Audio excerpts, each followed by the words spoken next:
Today is Monday, November 8th, 2021. We are live at the Bridges in Rancho Santa Fe for the 4th annual Anthony Anderson Celebrity Golf Classic right outside of San Diego, California. Coming up next on Roland Martin Unfiltered on the Black Star Network, we will hear from Anthony Anderson about this golf tournament, what it means for his foundation, and also this being the final season of Blackish on ABC. A Sirius XM radio host, Joe Madison, and he is on a hunger strike.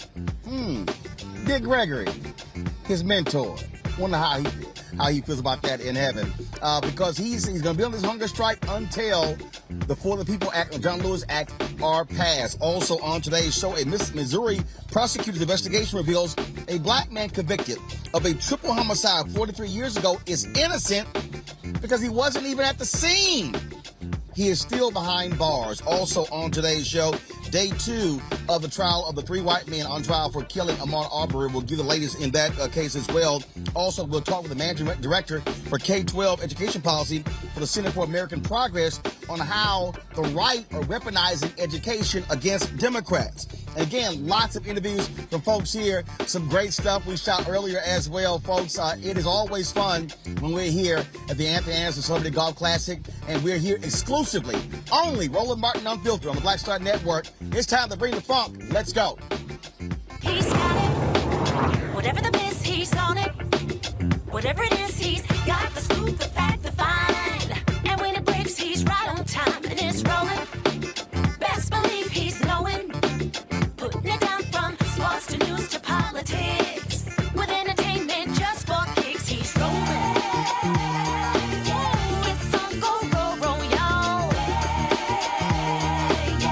It's Roland Martin, yeah. Rolling with Roland now. He's funk, he's fresh, he's real, the best, you know he's Roland Martin now.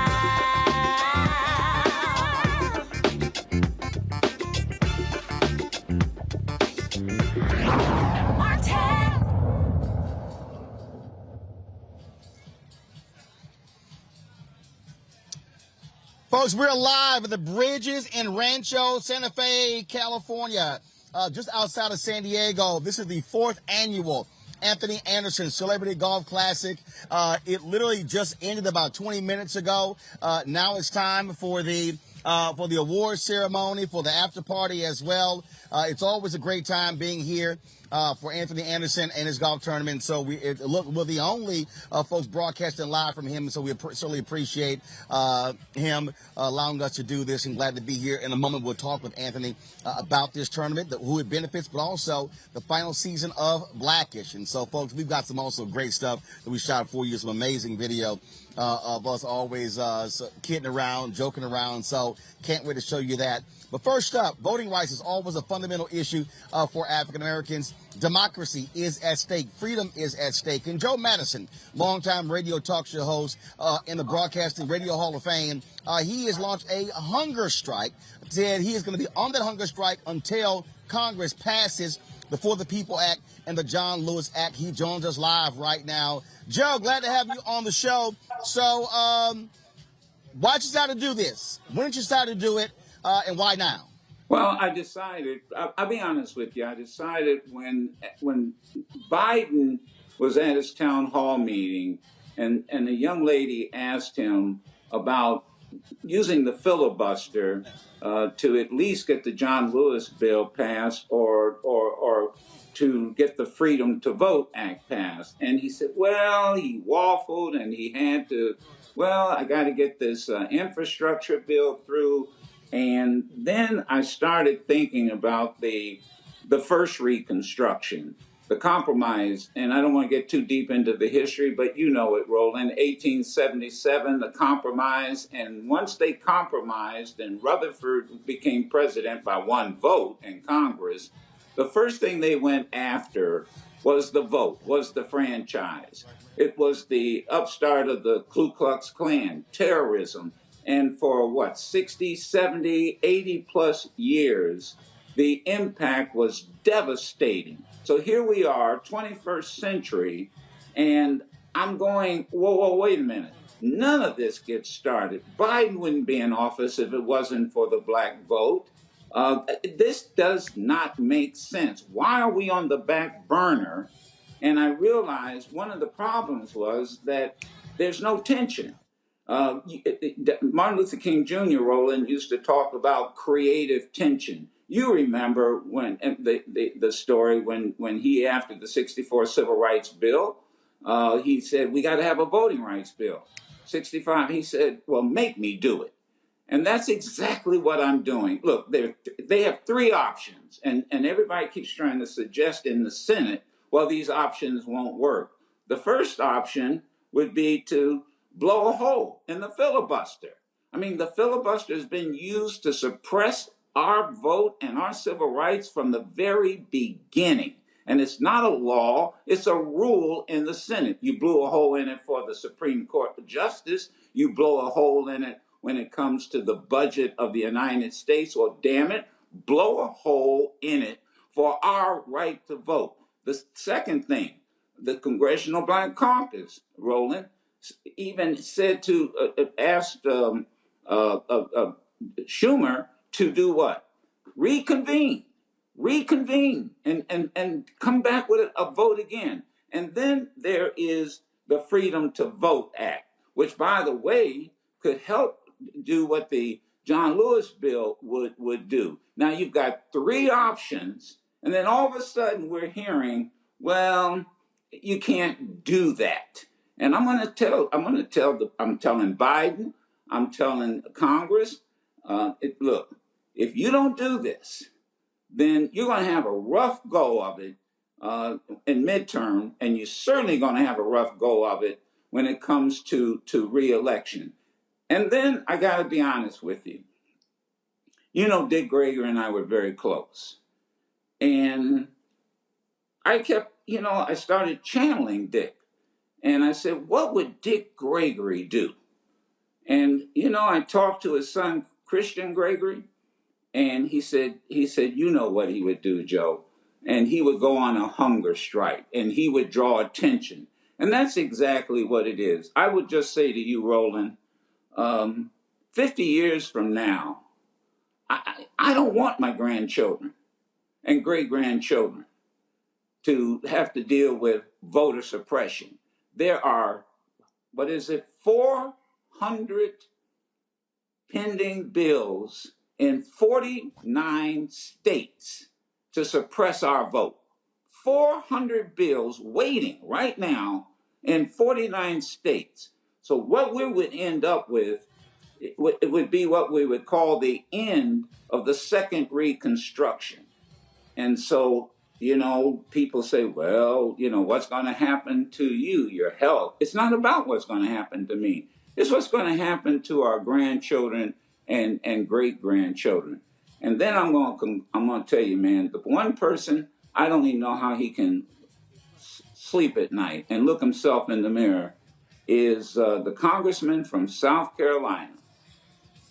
How that brother, and I say that loosely, how that brother, you mean Senator Tim Scott, the senator? The senator. Yes, Senator Tim Scott. Man, South Carolina had almost more blacks in the state legislature than any other state, and had sent members to Congress. His forefathers must be rolling over in their grave. So, a hunger strike is a protest. The women used it in the suffrage movement in the United Kingdom. They used it here in the United States. And to me, it's not only a political protest, but it's moral. And that's why those are all the reasons that I decided to do this. And you know me for many years, Roland. I'm very serious about this, and I think we all better be serious, because this is not business as usual. Joe, you're absolutely right. And here's the deal. All the White House kept telling us is, look, the infrastructure bill is important. Guess what? It's now passed. They're dealing with reconciliation. But the reality is this here. They better realize Terry McAuliffe lost by 72,000 votes in Virginia. We know what they're already doing in Texas, in Georgia, in Florida, those places along those lines. if they don't move on this, they can guarantee they're not going to win the House. They're not going to win the Senate. And then you're talking about folks who are representing a minority of Americans who are the ones who are totally in control. And let me make it this very clear to them. And I always say this is constructive criticism. I go back to the days of Lyndon Johnson after the Civil Rights Bill was passed in 1964. Martin King Jr. showed up and said, we need a 65 Voting Rights Act because millions of black folk, particularly in the South, can't vote. And what did LBJ say to him? Make me do it.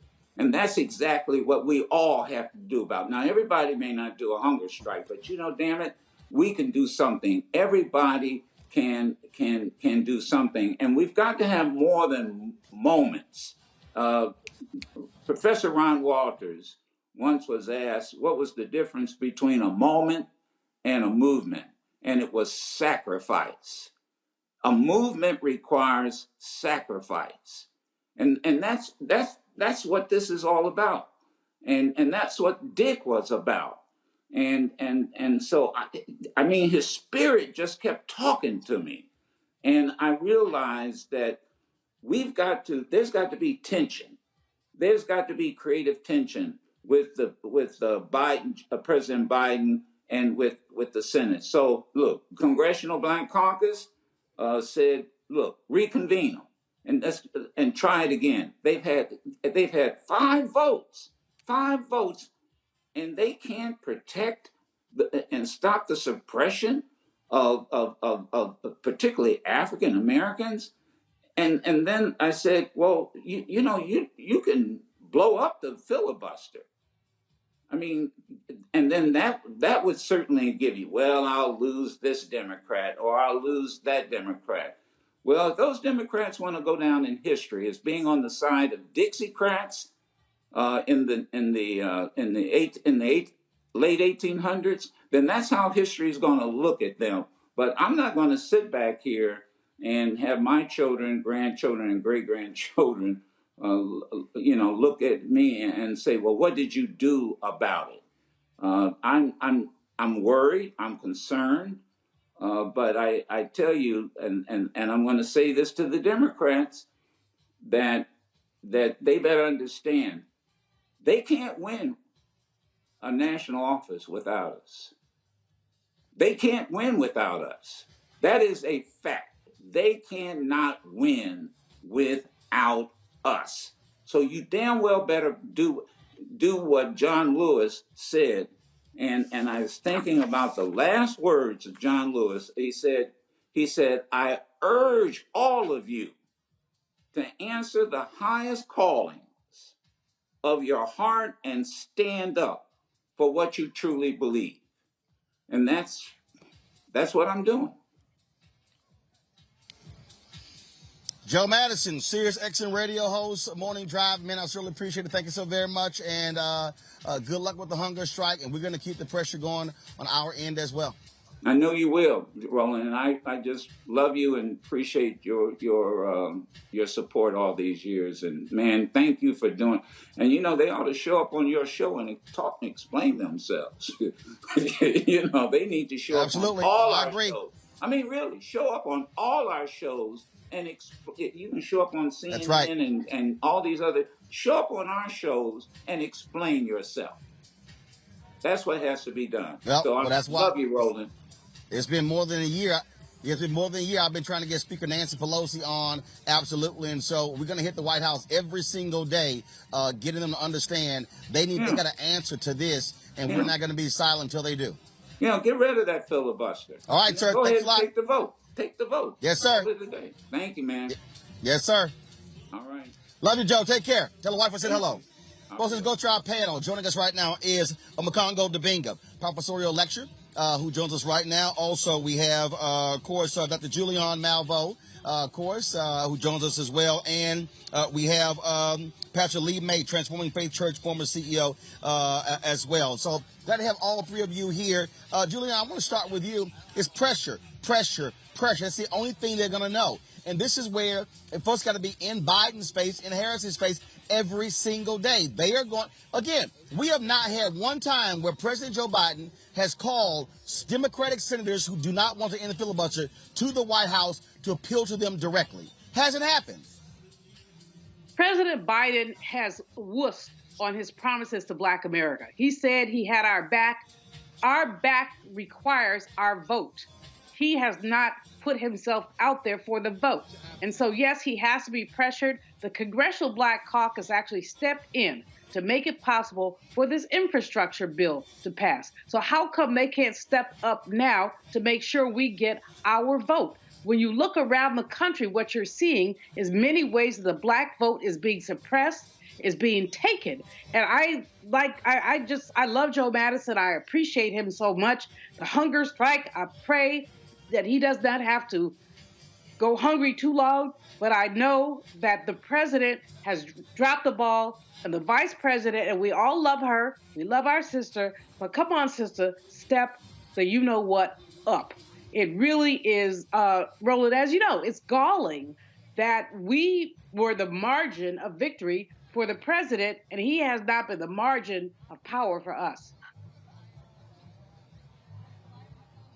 The thing here, Lee, you understand, being an official, that politics is about counting votes.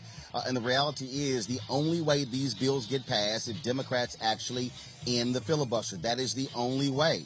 And the president simply has not done enough. He has not leaned on the Democratic holdouts enough. I don't recall a specific meeting where he brought them to the White House. Haven't seen it. He has to be far more vocal. Here's the deal. You got your $1.2 trillion infrastructure bill. It's there. Now what?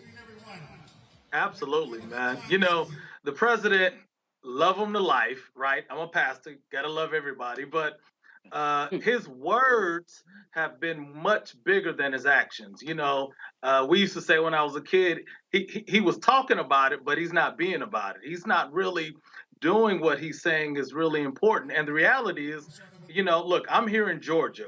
We are the tip of the iceberg in terms of voter suppression.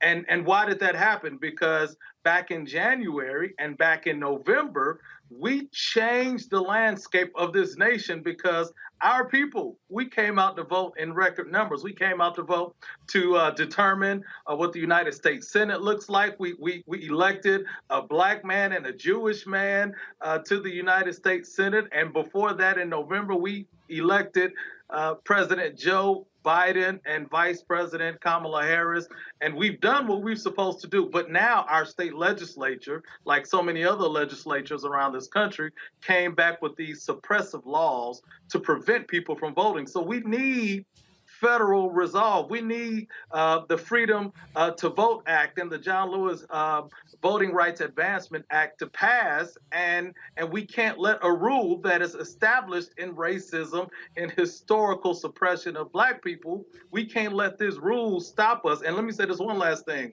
You know, when we start having these conversations about you know, an infrastructure bill and budget reconciliation and debt ceiling, and we put that in the same breath as voting rights, y'all, they've completely missed the ball. You know, we're not talking about policy. We're not talking about a sociological or political ideology. We're talking about the fundamental foundation of this country. And if we can't protect everyone's right to vote, free and unfettered, y'all, then they have really missed the boat, and they just look at us as a political pawn, and we need to speak up about this.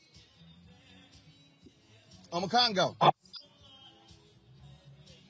Bro, first of all, I gotta say that I commend Dr. Joe Madison for what he's doing, and when he's talking about this moment versus movement being sacrificed, look, we can all give the respect for what he's doing, but we have to join him. Like he said, everybody can do something, and we're all not gonna do a hunger fast, but he is committing to a daily action.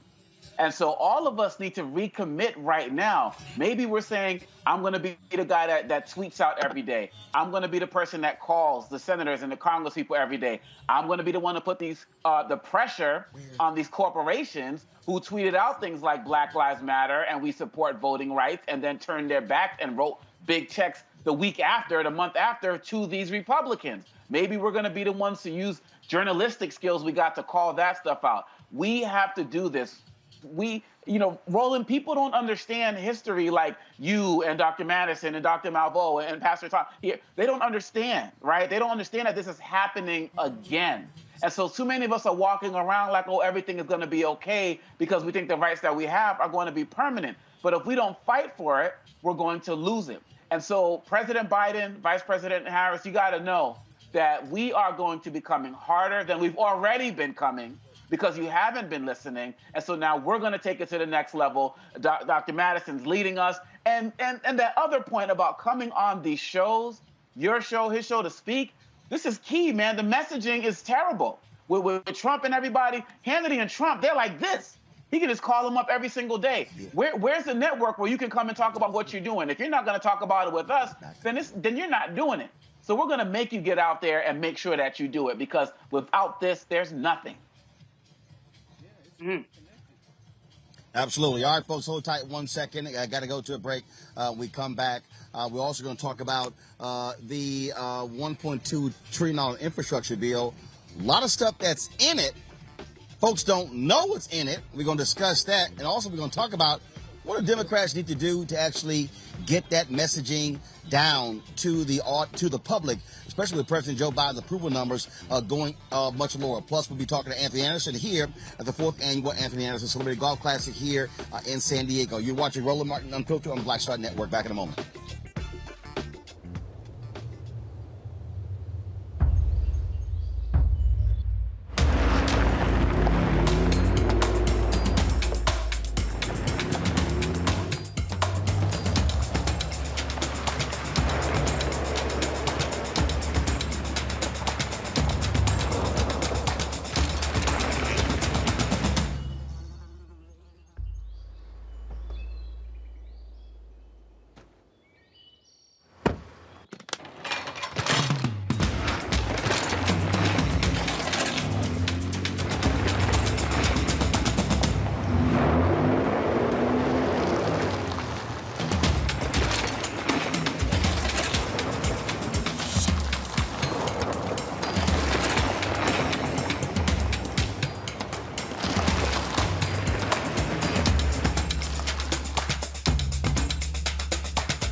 Betty is saving big holiday shopping at Amazon. So now, she's free to become Bear Hug Betty.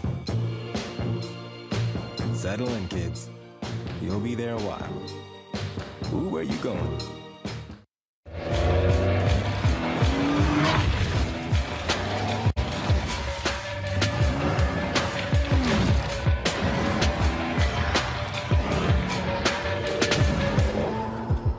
Time to be smart. When we control our institutions, we win.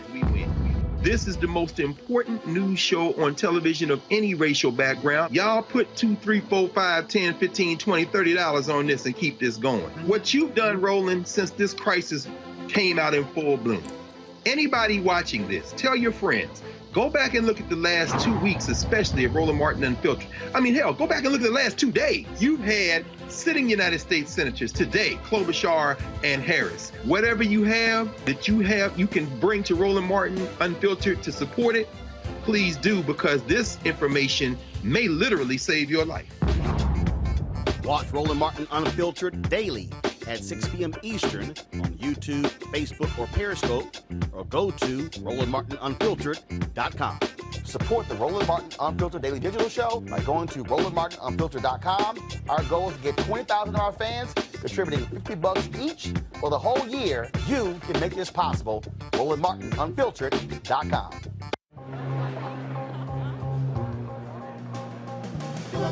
Are the stars out tonight?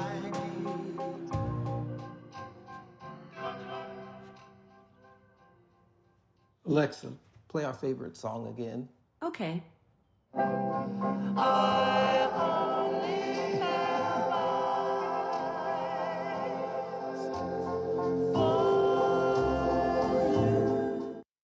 What was your salary last year? About $18 million. It pays to be a member of Joe Manchin's family. Follow the money. Joe Manchin has represented West Virginia for 40 years. Delegate, state senator, secretary of state, governor, U.S. senator. 40 years, and West Virginia is still the second poorest state in the country. Economy. West Virginia ranks 48 out of 50 states. Thank you, Joe Manchin. Healthcare. 47 out of 50 states. Thank you, Joe Manchin. Education, 45 out of 50 states. Thank you, Joe Manchin. Infrastructure, wait for it, 50 out of 50 states. Manchin has an estimated net worth of $8 million, Follow the money. while the average annual income of West Virginia is just $26,000. Manchin receives a taxpayer-paid salary as a U.S. Senator of $184,500. So he didn't get his $8 million there. Nice, yeah, Joe. So where does all the money come from? Manchin receives $491,000 annually from his son's coal brokerage company, EnerSystems.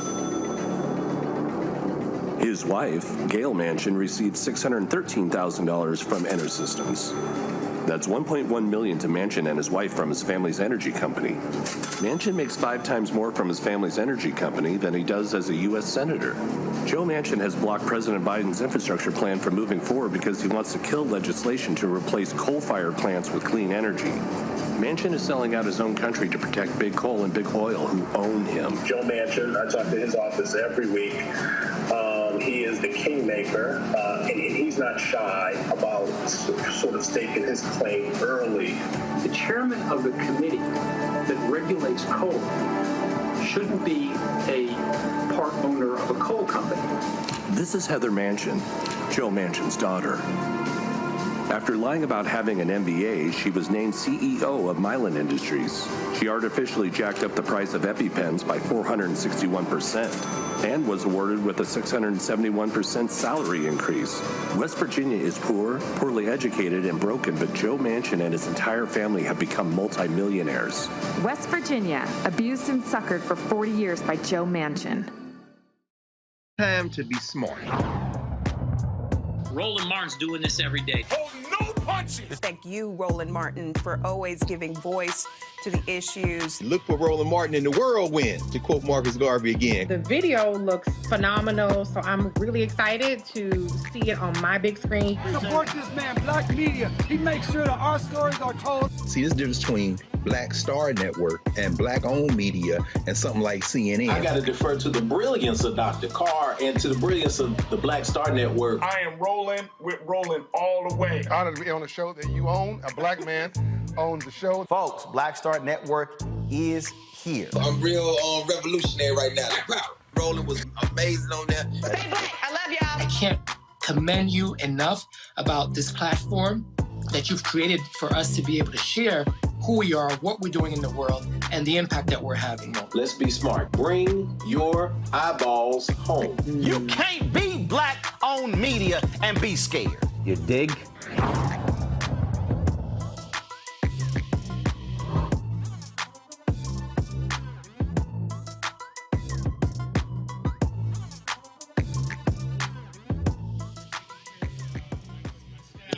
Hey folks, welcome back to San Diego. We are here at the 4th annual Anthony Anderson Celebrity Golf Classic at the Bridges.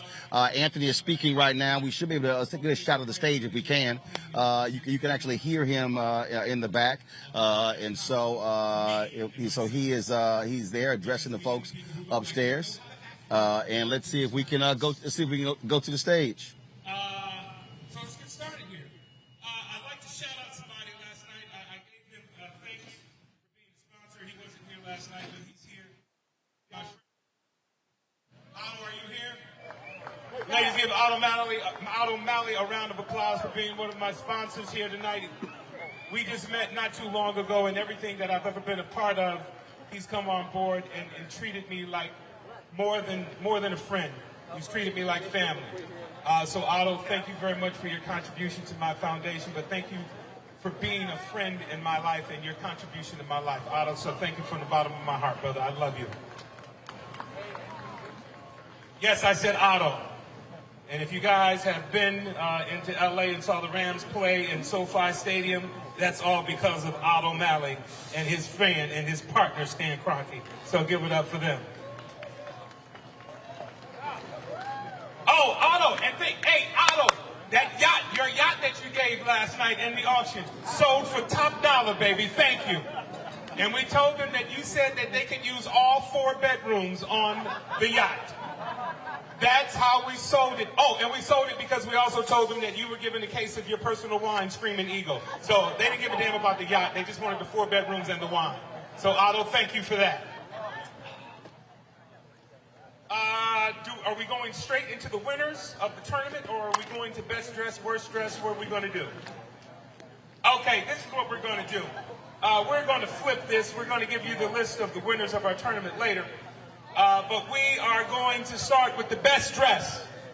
Best dressed golfers today for a woman, Debbie Dunning. Debbie Dunning, please come to the stage. Best dressed woman.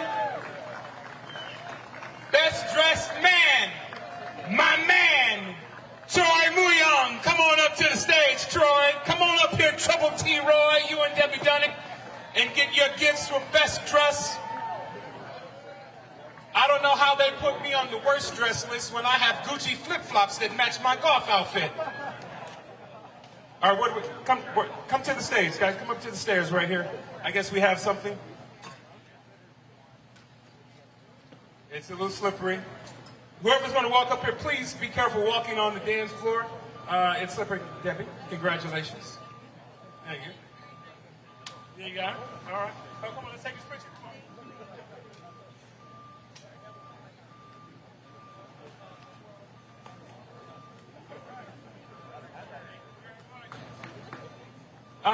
So moving right ahead from best dressed golfer, we're going to worst dressed golfer. Worst dressed golfer for a female, Seema Senapur. I just read the names, I didn't pick it. Seema, come on up here and get your prize. Worst dress for a female, Seema. Worst dress for a male, Roland Martin. Please come on up here and win your award, Roland.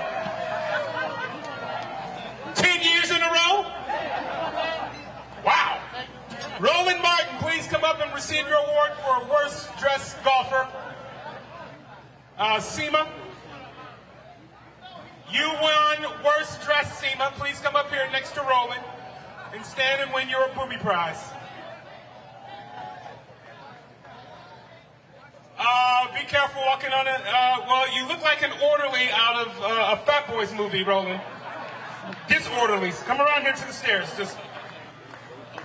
I love your color coordination, though, Roland. I do. You got to give it up. Everybody ain't able. But when they dress like you, they look like they're disabled. Please come over here. Come over here. All right, let's take a picture.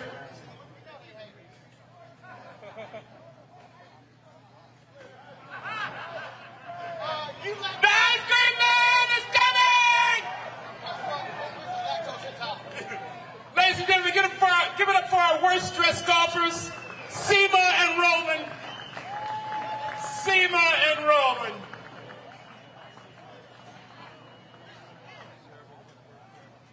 Moving from worst dressed golfer to the worst scoring team of the tournament.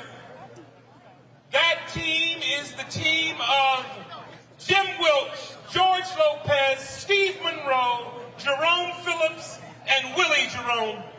Only 2 of these 5 names I called are actually here today. Willie Jerome and Willie Phillips, are you even in the building right now? Yes. The best dressed male was Troy Muyong. He came up. Dano, stop drinking. All right. All right, well, that's it. Worst scoring team. They're not coming up. They're the worst scoring team. I think they quit halfway through the tournament. All right. You should have played that when I said Roland Martin. Yeah. Somebody's. No, I'm not going to say that out loud. With the third place, I have my glasses on. With a team score of 53. 53, our third place team for the 4th annual Anderson Family Foundation goes to. I do need help. I see one. David Justice, John Andrews, Chris Reed, William Collins, and Rick Frazier, third place. Third place. And I will tell you this right now. If none of your team members are here, you're disqualified, and whoever is this next best tournament wins your prize. All of them got a show? You're missing Dave Justice. I'm sorry, you guys. Come on up. We can shake, brother. Congratulations. Congratulations. Congratulations.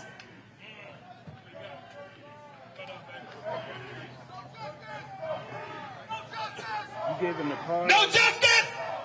No justice! No justice! No justice, no prize!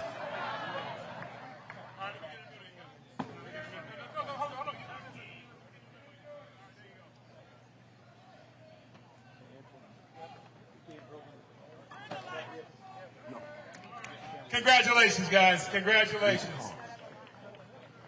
All right, second place with a score of 51. All right, folks. So they are continuing to hand out. First of all, y'all know doggone well Anthony Anderson is a straight up hater. So he's really upset that he's really upset in terms of how I was looking fly. Antoine, put that camera over here. Let me show y'all something. See, here's what they mad about, y'all. So what they mad about that. This is how, of course, the show colors. They mad I got the white, and they mad about these shoes. See, that's what they mad about. Antoine, focus, man. That's what they mad about. They mad about that. See, that's what they can't stand. All right, so come back. I'm gonna show y'all something else. This is what they mad about. So I'm gonna show y'all this here. Bring my golf back. Here, zoom that out. I'm gonna show y'all what they mad about. See, when they haters, see, this is what they mad about, y'all. See, they mad that I also had the Roland Martin unfiltered golf bag right here. Y'all see this here? That's why they also upset.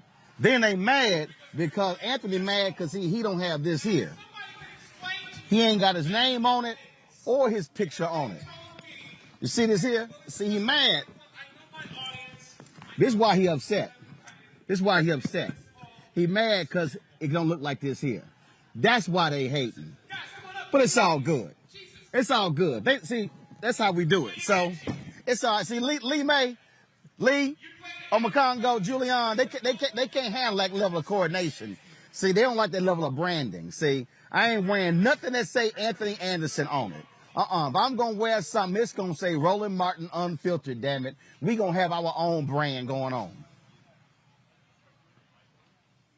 Right. Y'all, I can't hear the panel. Because of I think he's also mad, too, because y'all had the exercise challenge going, and he had the whole fake sweat thing that he said he was losing last year and everything. So I think it's just consistent, man. He's going to keep coming at you. He can't deal with your greatness. all that water weight. He talking act like it was real weight. You are definitely well coordinated today. I love it. I don't know how they could make you worse dressed. Like they ain't nothing but hate. They hate us. Julian, they hate us. First of all, SEMA is always fly on the golf course. And so that's what you got. You got jealous people. They jealous. They just, I mean, that's what happened when you from Compton, like Anthony is. They just jealous. It's all good. It's all good. So it's all Southern California. Just refer him to the pastor. No. I didn't diss Southern California. I did Anthony. That's what I did there. All right, y'all. We're gonna talk to that fool in a minute. Let's talk about this here. Of course, Democrats were rejoicing when they were able to pass the $1.2 trillion infrastructure bill that's going to be used for a variety of purposes, including the electrical grid, including pipes, roads and bridges and ports, broadband, those things as well. But Lee, this is the thing that it's one thing to pass something. It's another thing to sell it. And here's what I don't understand. Today is Monday. Why in the hell isn't Biden and Harris on the road selling this? Let me tell you what they should do. Every single project that is funded by this should be a big ass sign paid for by President Joe Biden, Vice President Kamala Harris. Smart mayors do that. They put their name on everything that is being built in a city. That's what they better do. Don't make the same mistake President Obama did when he had the stimulus bill and all these Republicans who voted against it lined up like money, asking for the money, and then not taking credit for your own success. Because trust me, Trump and the Republicans would have been taking mad credit had they done an infrastructure bill, which we know they never did for 4 years. Absolutely. You know, I used to, in my previous life, I was a local elected official. I was a county commissioner, and we call in DeKalb County CEO. That's like the mayor of a city. And we handled local projects. Man, I will go around the country with signs talking about, this is your pothole today. Tomorrow it will be filled because of this infrastructure bill.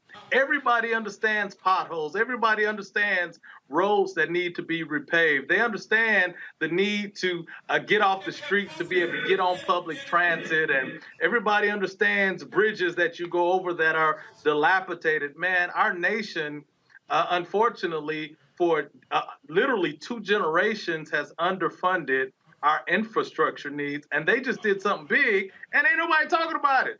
They letting these Republicans talk about critical race theory and all of this stuff that don't have anything to do with everybody's day-to-day life, and they should be on the road telling their story about what this is going to do. And every time there's a bridge fix, every time there's a pothole filled, they should have a representative out there, you know, telling people this is because of this legislation. Elections have consequences, and when you elect the right people with the right policies, these are things that should happen. But I'm saying that to say this is a good bill and all of that, but I hate to go back to the voting legislation. But even as good as this bill is, y'all, I'm sorry, as a black man, as a person that is represented by people of color and all of that, man, you know, this is good, but man, this doesn't mean a hill of beans if we don't deal with voting rights and equal access and unfettered access and removal of these voter suppression laws through the resolution through federal legislation. But yeah, man, they just it's as if they don't know how to talk, and they're letting their opponents, their political enemies, win the day in terms of their messaging, and it's unfortunate.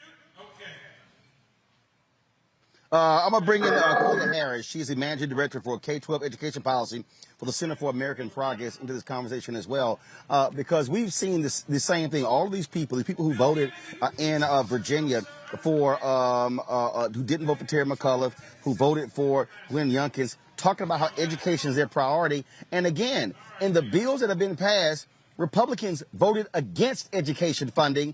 Democrats passed it. You got to tell folk what you did in order for them to know. Ashe, yes, you do.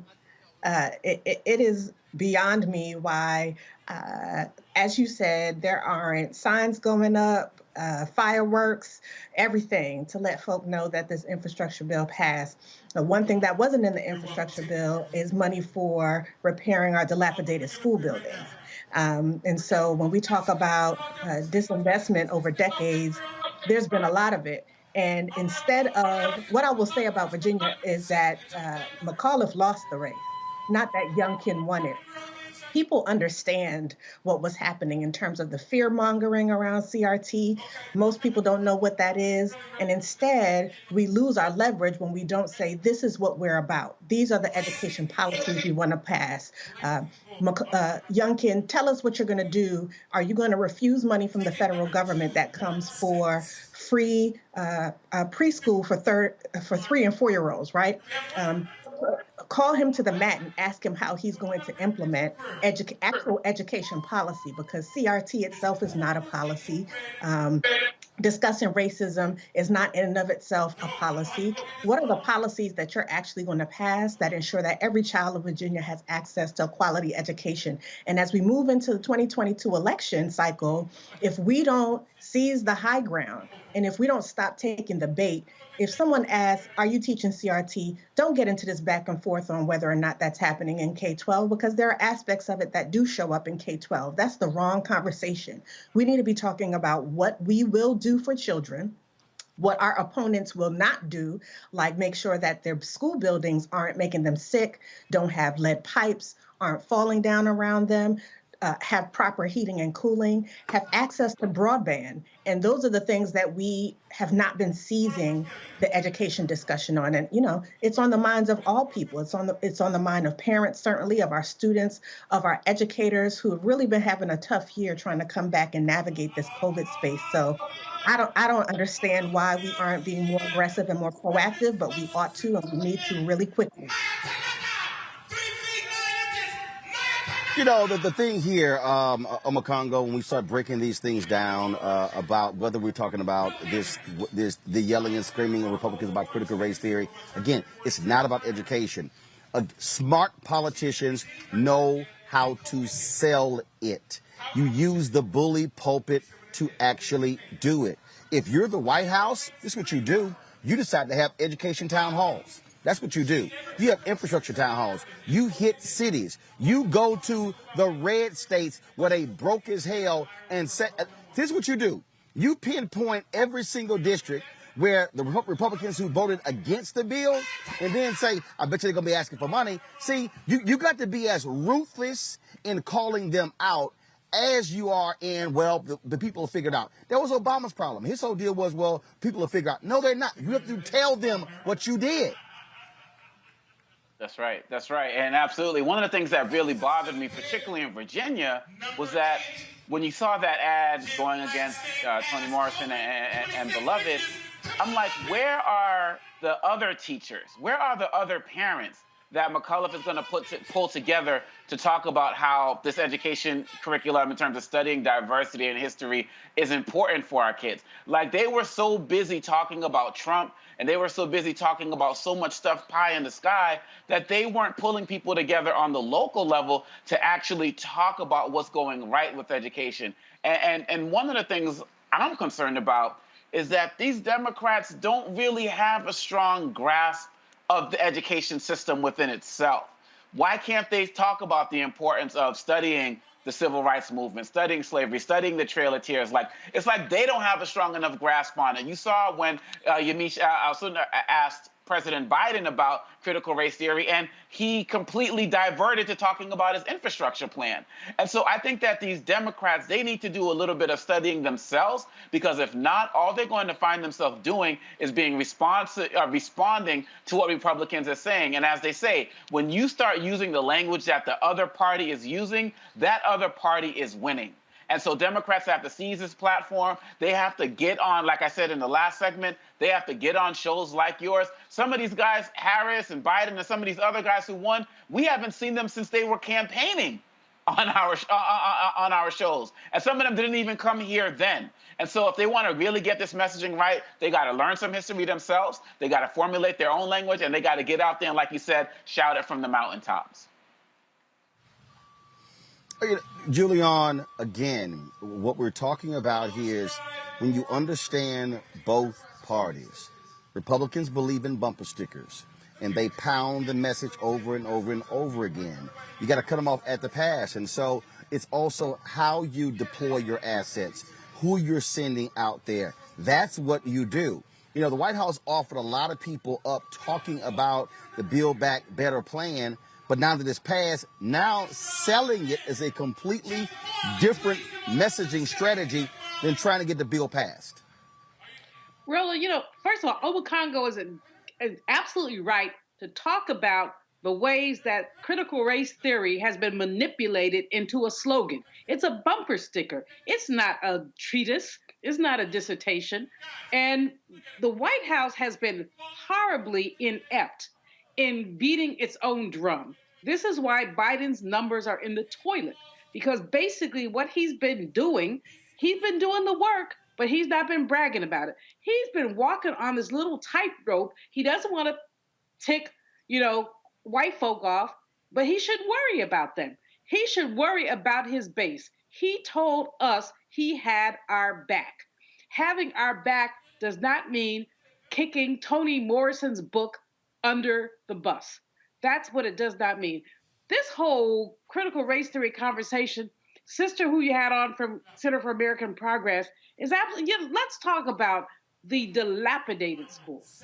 Let's talk about schools who are older than us, than anybody on this panel, and I think I'm the elder. Schools that are so old that they're falling apart. What are we doing about that? Let's talk about water. I mean, one of the things, Roland, that really disturbs me, we passed the infrastructure bill. The money is going to go to the states. Now, who is it going to go to in the states? The Washington Post had a piece today talking about water in Jackson, Mississippi. Well, the legislature in Jackson is Republican, and they're already saying they don't want to give that in Jackson in Mississippi.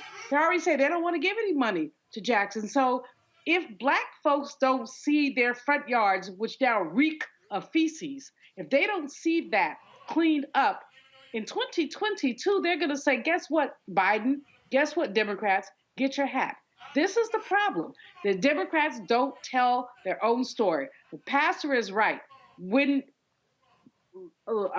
certain Republicans, mayors do stuff, their name is all over the place. They will have a ribbon cutting for a sewer. And what the White House has done, or the house that enslaved people built, I don't like to call it the White House, but what it has done is hidden behind its victories, and that's going to be the downfall for the Democrats. Khalil, I want to go back to this whole issue with critical race theory. This is the thing that I need people to understand. This is not about critical race theory. Again, Christopher Rufo and all these people, they said exactly what they wanted to do. Their goal was very simple. Anything dealing with race, equity, inclusion, DEI, anything. They have been wanting to get rid of slavery and other issues out of textbooks for a very long time. This is not about critical race theory. Critical race theory is the umbrella banner by which they're putting everything under. When you have these people who are going to school board meetings talking about my child brought this homework home, they cannot name the teacher, they cannot name the principal, they cannot name the school. And so we need to understand what this is. These are white people. They are playing on white fears. And that CNN story with those suburban, Virginia moms, same BS. They are appealing to the whiteness of these people. That's what we're seeing. That's correct. And the fact of the matter is, what needs to be done is, when we think about the word parents, we can't allow that to be code word for white parents. So when they say, parents feel, you need to push back and say, which parents are you talking about? Because as was said already on the panel, there was not a rallying of Black and brown parents in Virginia saying this is what we want for our children. And furthermore, many of us are parents. And so we can't cede ground to a small group of loud voices by them saying, well, you don't want to listen to parent. Well, I have 3 daughters and I'm a parent. And I'm saying to you, this is what should be happening for not only my 3 children, but the children in my community who are also my children. So we cannot cede that point. We cannot allow parents to equal white people. We cannot allow CRT to only equal Black and brown people because critical race theory and culturally responsive education is about all children. And frankly, when you go into Appalachia with classrooms full of blonde hair, blue-eyed white children, and they don't have access to clean water and they don't have access to quality school buildings, absolutely The Dems need to be on the trail saying, do you want your school building to be brought into the 21st century? Do you deserve access for your children here in tribal country, here in Appalachia, here in other suburban communities, so that your children can be world-class citizens? And unfortunately, those are not the things that we're saying. But most of all, we cannot see that the term parent means white people, because we are parents collectively. And as a community, we know it takes village work. So when we're talking about policies, we need to ask people to be specific on what they're talking about. And we also need to say what we are going to do, not just what we're against. Frankly, again, McAuliffe lost that race. I will not see that Youngkin won the race. He won the election, but McAuliffe made some missteps that really isolated parents and said to parents, your voice is not valuable in this space. And that can't be the case either, right? You can't just say, you don't really know what you're talking about. And frankly, what we've seen around the country is that people know their neighbors. They know who they go to the grocery store with. They know who they sit in their church pews, mosques, synagogues.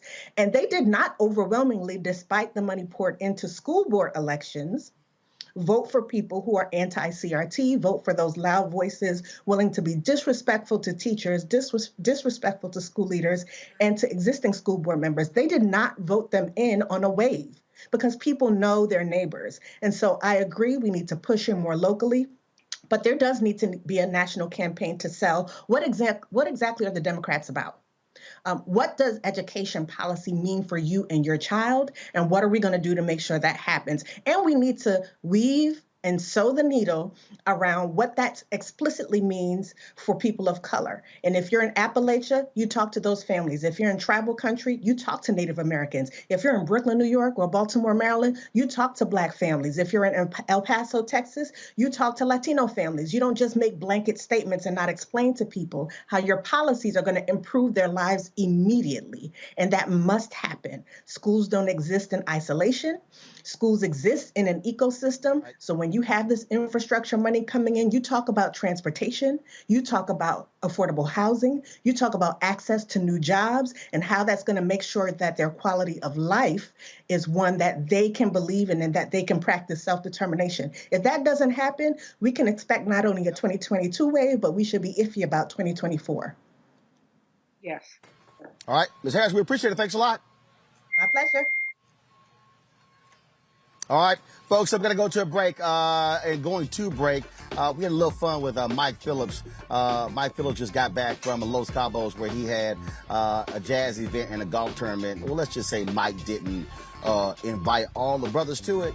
So we're going to have a little fun with him. And so we're going to go to break playing this for y'all. We're at the 4th Annual Anthony Anderson Celebrity Golf Classic here in San Diego. You're watching Roland Martin Unfiltered on the Black Star Network.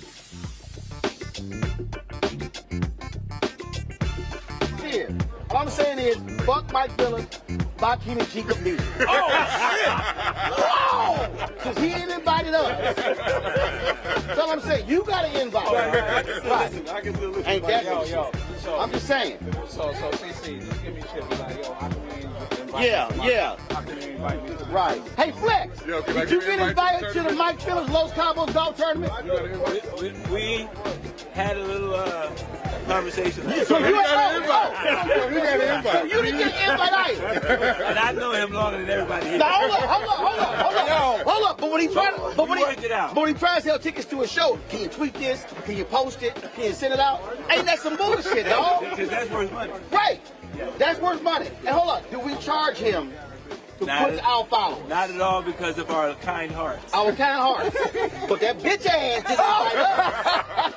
We got no invite, no text, no email, no pigeon. Oh, so you had the same conversation, huh? Yes. Okay, all right. Got it. We good for next year. We're good for next year. Oh, yeah, we good for next year. Right. We broke it all down. I ain't posting shit for the next 364 days. Nothing.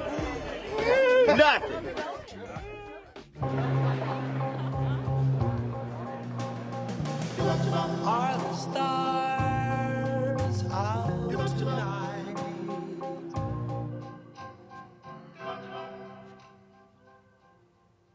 Alexa, play our favorite song again. Okay. I only have eyes for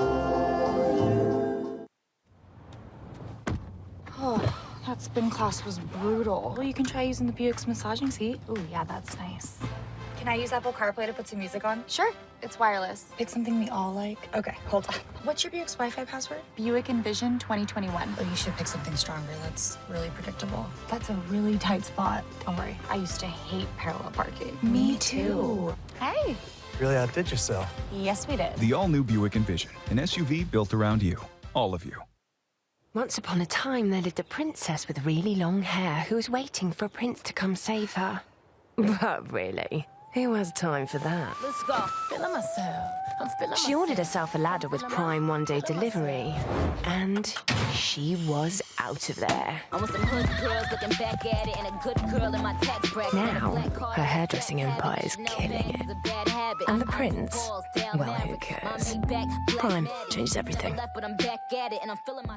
Hi, y'all doing? It's your favorite funny girl, Amanda Seals. Hi, I'm Anthony Brown from Anthony Brown and Group Therapy. What up, Lana Well, and you are watching Roland Martin Unfiltered.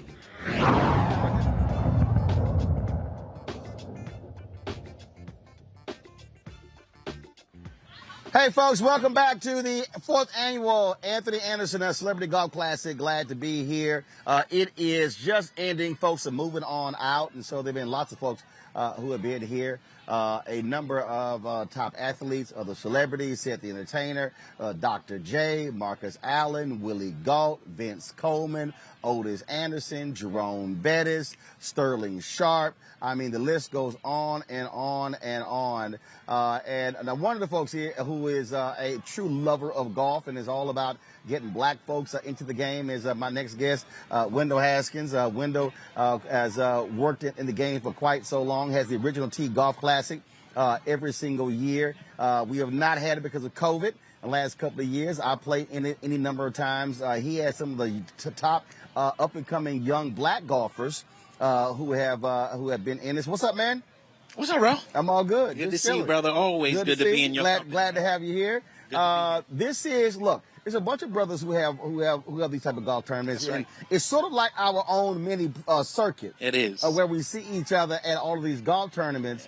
And a lot of people, it's amazing people say, man, y'all trying to be bougie, brothers not playing golf. I keep telling people, it's not just entertainers or celebrities who play golf. It's brothers and sisters out there every single day who are playing at Cedar Crest in Dallas, who are playing at Gus Wortham in Houston, at Herman Park, who are playing at Teddy Rose golf course, Rogers Park in Tampa. All over the we go on and on and on in every city where you have brothers and sisters playing golf for a long time. I mean, it goes back as far as you can think of how black folks have been playing this game, and it's good to see events like this and how we've grown and gone to every facet of the game. And these things, like you said, you're right. They're like reunions for us to see each other and fellowship and catch up with one another, talk business, exchange information with folks. And that's what black golf used to be back in the day. Places where you would get together and exchange information. They would have things where banquets and entertain one another and performances, and that's really where a lot of things happen for folks, in years past. We have been, of course, busting these folks in the advertising business when it comes to supporting black-owned media. And you have been waging war against the golf industry about inclusion of black folks, too. That's right. As executives, I've been a strong advocate for, people of color at the executive level in professional golf. I spent some time working at the PGA of America and, was quite vocal about what that experience was like. And, the entire industry needs to see more people of color incorporated into the boardrooms and at the executive level. And with that, I mean, we're talking about billions of dollars. We're talking about, and they love us spending, not necessarily want to spend on us. And it's about also funding those up and coming brothers and sisters who are out here trying to get golf scholarships, who are trying to also go pro. That's right. To go pro, HBCU golf is hugely important. As you know, we've seen a kind of a new interest, a newfound interest in supporting HBCU golf. See people like Phil Mickelson giving Jackson State $500,000, and obviously the program at Howard with Steph Curry being involved with the HBCU program there. I mean, it's really important that the industry comes together to support people who have the potential to play at the highest level. Oh, absolutely. Also, real quick, tell folks about the golf show you put together. Yes, so I have my golf show, The Club Life, which is on CBS Sports Network, and talk about advertising.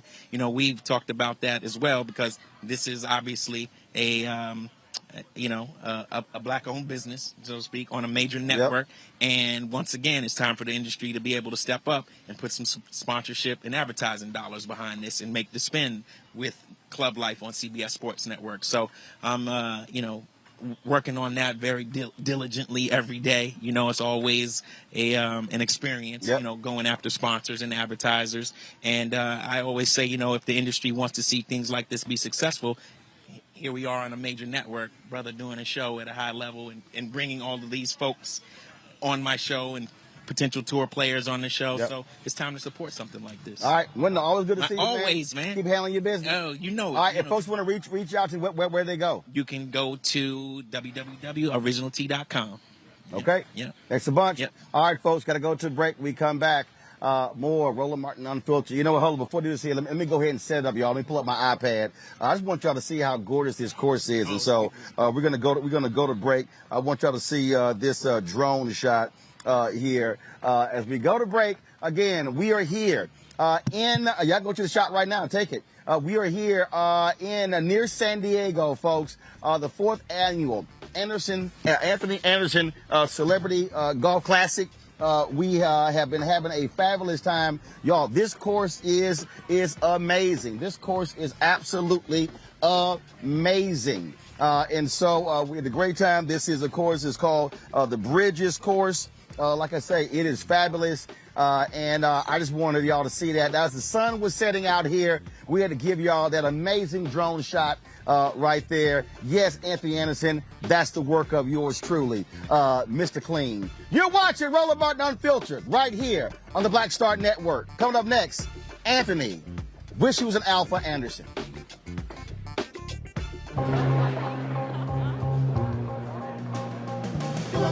Are the stars out tonight?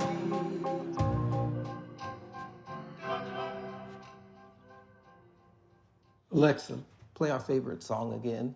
Okay. I only have eyes for you.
Maureen is saving big holiday shopping at Amazon, so now she's free to become Maureen the Merrier.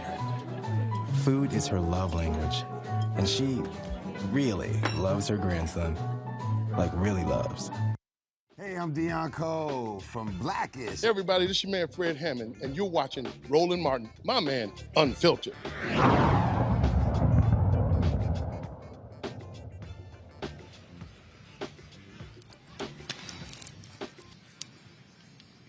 Welcome back, folks. Roland Martin Unfiltered here, the Black Star Network. Look, it is an absolutely gorgeous course. It was a gorgeous, gorgeous day here in San Diego, and certainly glad to see you. And this was shot a little bit earlier as they were getting all the tables and everything ready for the awards program here at the 4th Annual Anthony Anderson Celebrity Golf Classic. And Anthony joins us himself right now. You see, this ain't TV One. No. See, this ain't. No, I'm just not. I mean, we do a little something. Yeah, I see that. Yeah, absolutely. Hold on, look, I'm in your shot now. No. That is boom. We got you right there. I'm in your shot. Okay. No, we got more than one camera. Yeah, see you. So we I was trying to get in your shot. No. We can afford more than one camera. Okay, I got you. Yeah, you want to hold the microphone up?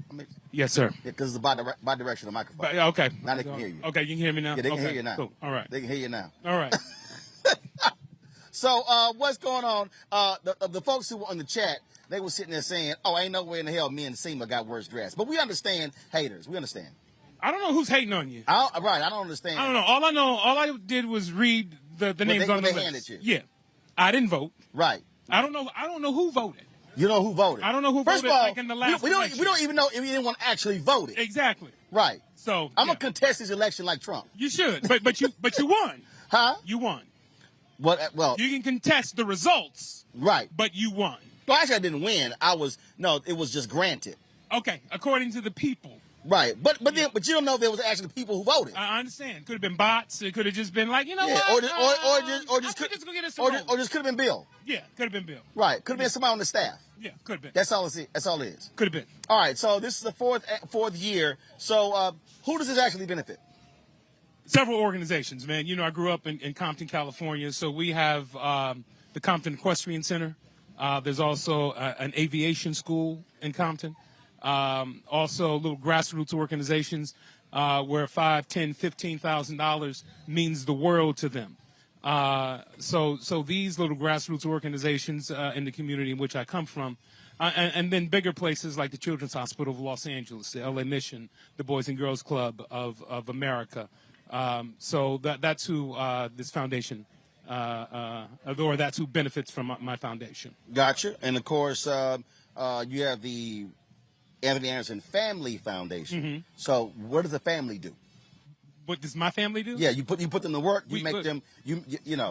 My family. I really don't know what they do. It's a collective thing, man. It's a collective thing. We raised our children to help. And that's what they do. That's what they grew up doing. So that's my family's contribution to what we do.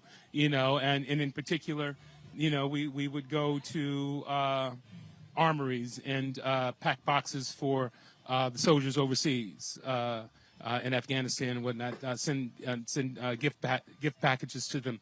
And things like that. And so that's what my children grew up doing. So that's their contribution. Gotcha. Always great to see a lot of familiar faces here. A lot of the brothers and sisters who fly into this event.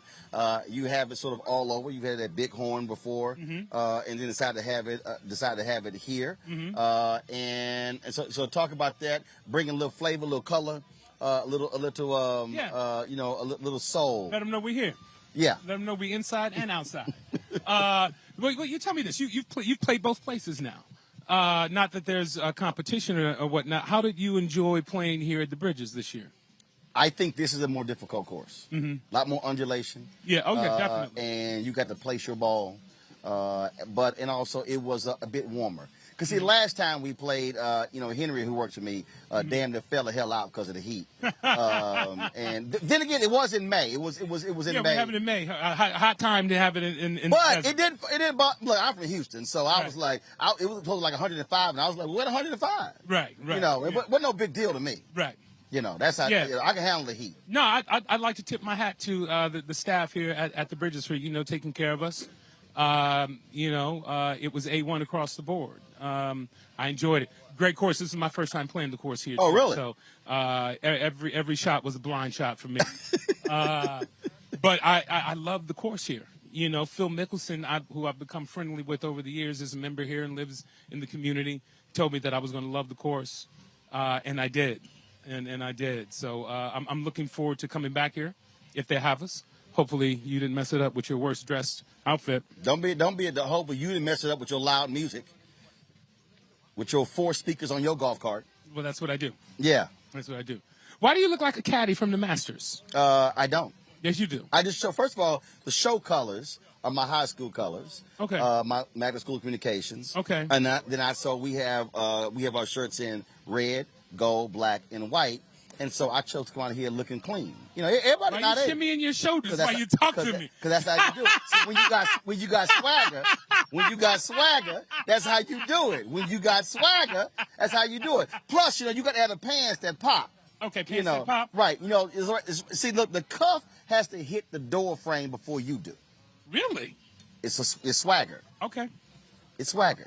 Everybody ain't got it. No. I kick down doors, so my cuff still hits it. Oh, really? Yeah. In them shoes? Well, these are. Let's stay with the people, man. Let's stay on top. No, speaking of that, I'm paying him. Zoom in on them shoes. No, because my toes. I can't show my toes. Hey, man. I got a fungus on my toes. Damn, hold up. I need to put a mask on? No. This is like COVID? I need to put. What? Damn, did you don't see show that big toe. Don't you show that big toe. Don't you show that big toe, sucker.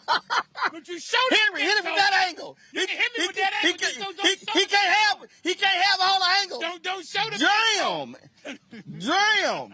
I did also bring some lotion out for Anthony because he was ashy when he came out.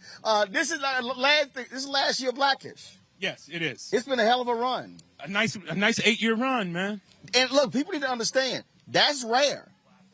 It's not. Look, a lot of shows don't even go a whole year. Yeah, it's rare, especially in the time in which we're living with all of the streaming platforms, all of the outlets that people can go to get entertainment, and to have a show resonate with an audience the way that we have for the last 8 years on broadcast television.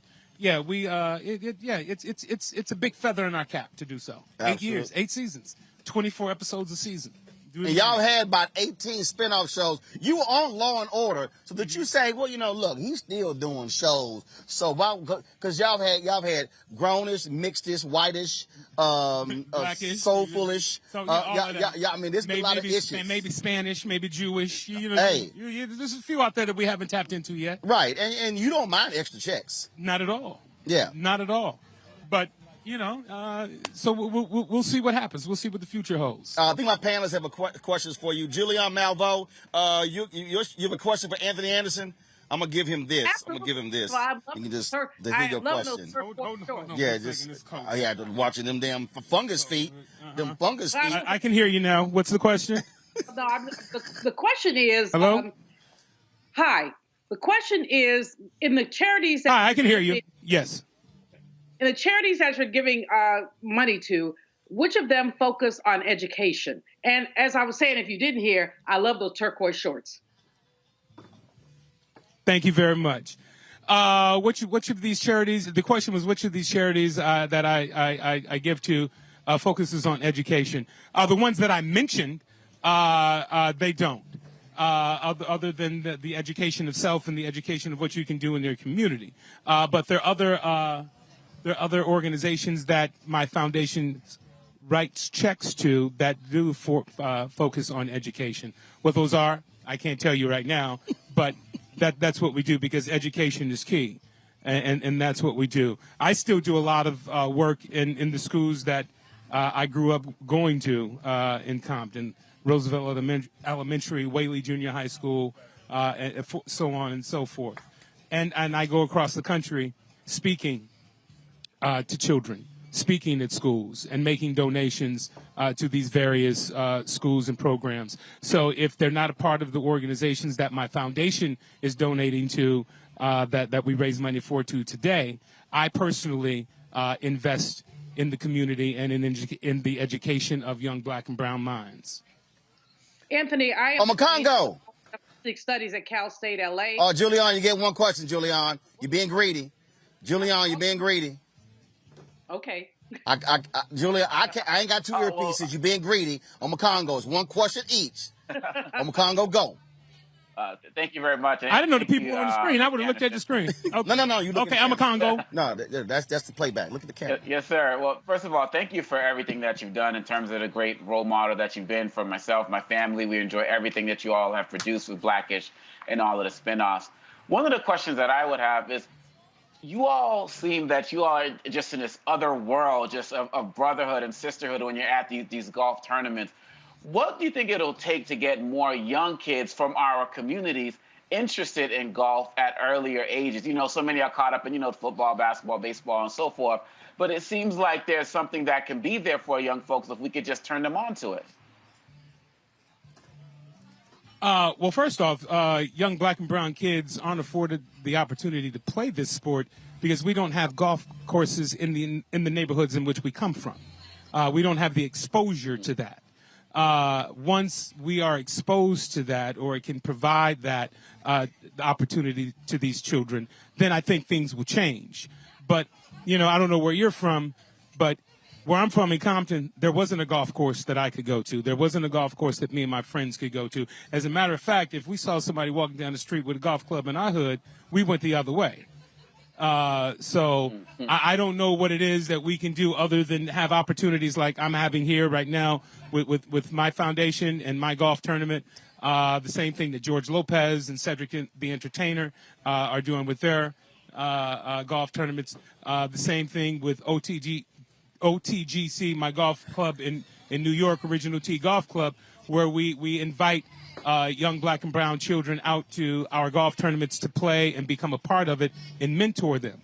So it's up to us to give them these opportunities and to show them a different way of life and a different sport outside of football and basketball and baseball, because what a lot of people in our community don't understand are how many golf scholarships go unused for young black and brown children that can provide a free education for them. So it's up to us to open the doors to that and show them this, so they can see that if they want to be an athlete, there's more to it than football, basketball, and baseball. There are other sports out there that we can be a part of. And, golf is an expensive sport. It has to be underwritten by somebody, a company or someone like me. And so that's what we do. That's what the First Tee program was all about. And that's, why events like this are important for the community. Lee. Thank you. Yeah, man. So look, man, I appreciate your career. And I just got a quick question. Where's my invite, brother? I want to golf. No, I'm just kidding. I'm just kidding. Real quick, a lot of times we look at celebrities, people who are in the media, people with a lot of money, and we just look at them and think that they can do it all, right? Is there anything that, like I'm a pastor now. I used to be in politics. I'm a pastor. And we just have a ton of churches that are always looking to partner with people doing good things. Is there something that you would love to really lean into, some kind of community outreach, some kind of foundational kind of thing that you want to do that you need partnership with, man? We would love to come alongside and help you in any way that we can, bro. Oh, well, we all need partners. In what capacity? I don't know. I may be a better asset to you than you are to me, coming in to see what you need help with and how I can amplify what you're doing on a national scale, given the platform that I may have that could be different from you and yours. So we can brainstorm and figure out how it is that we can help each other. Teamwork makes the dream work. Yes, sir. So that's what I would have to say to that. But I lean into everything that is I lean into everything that is going to help us and our community. From an economic base, because the revolution needs to be financed. And we all need to operate from an economic base, because that is where the real power lies, and the decisions are being made. So that's what I'm leaning into now, talking about financial literacy within our community. So help me with that. Help me teach our young children about investment, you know, and things like that. So they understand that $200 that they're spending on a pair of shoes, or the $500 that they're spending on a game console, why not buy $200 worth of stock in that company? Why not buy $500 worth of stock in that company? You know, something that's going to appreciate. And then, you know, talk to them about ownership. That's what it's about for me. That's good. That's good. All right. Appreciate you, brother. Well, man, it's always good to see you. Again, show finale, wrapping up soon. But I'm sure you got some other stuff planned, stuff in the hopper. You want to stay in TV, or do you want to, big screen? See, when you used to be big, I needed to be on the big screen. You were on the big screen. Well, you know, what was that kangaroo movie? It's called Kangaroo Jack. The Kangaroo Don't Jack. act like you didn't see it. No, man, I'm saying. Yeah, no, it is. I mean, you know, I love to do it all. So we'll see what the future holds. Right now, I'm in the medium of television. There are a few opportunities there that I'm seriously considering, and we'll see what films are out there for me to do when I have the opportunity to do it. But right now, just leaning more into television. May flip it to the dramatic side after, you know, having a successful run on a sitcom for the last 8 years. Might just flip it back and go back to what I was doing on The Shield, on Law and Order, and things like that. So we'll see. Maybe a little dark comedy. Right, and I see that the beard has returned to dark after COVID. COVID exposed a whole lot of folks. Well, it didn't expose me at all. I just let the world see how it grows. No, but not just you. I'm saying, but you know, like Eddie Levert, like he can't go back. Because he's Santa Claus now. Yeah. Right. Yeah. It can't go back. No, he can't. Some of them can't.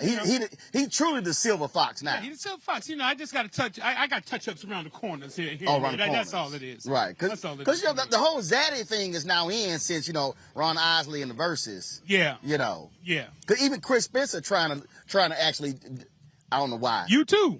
Well, actually, mine is legit. Chris, I don't. Yeah, well. I mean, that's not even a real ass beard he got. Well, yeah, it has to connect to be a beard. Can't be like spots. No, it can't be patches. Yeah, can't be. Your nickname can't be patches. Yeah. If you're trying to, no, it has to connect and grow full. Right. That's like the James Harden almost. Yeah, that's what it is. Yeah, and it's a little tame today. It's trimmed down, but we'll see. You know, I don't know how James Harden eat, man. Without, I don't know, because you know, every time I have a meal, they're like, ham and sex, stuff all up in. Yeah. See, I can't. Yeah. I just can't let it grow out. I can't. Okay. I literally have to trim it. Yeah. No. My dad's like, son, let it grow. I'm like, no. Right. After one day, I let it every 2 days. I can't. I feel you. That's how it was. But yeah. I was like, I'm gonna let it grow, and I dig the growth. So we'll see. Okay. All right. Yeah. Baby, always good to see you. Always. We had to bring the show here, and do a little something, and that's what we do. So. How long does it take you to get on a plane with all this? What? I mean, look. You got 2 carloads. That's half a carload. You got monitors. It's 2 lights. You got monitors. You got tripods. You got tripods. Cables. Really? Yeah. You got cables. Right. Well, that's like it's a show. Okay, I see. It's a mobile show. I get it. You damn Skippy. I get it. Okay. That's right. That's how we do it. Okay, you got to hope. Yeah. No, because some of the other black shows you see, they just do the show by iPhone. No. Might want to do that. No, we can't do that. This ain't TV One. Okay, see, I didn't say that. I didn't say that. I love TV One.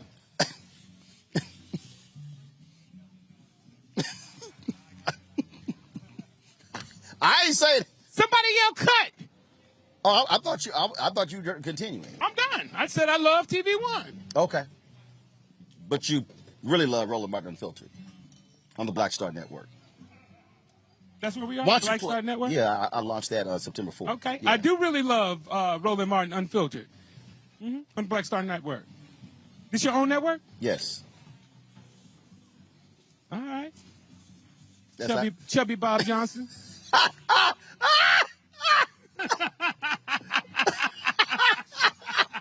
You ain't right. That's outside. Look. Hey, if you're going to do it, do it. That's how I saw it, baby. I ain't mad at If you're going to do it, do it. Do it, baby.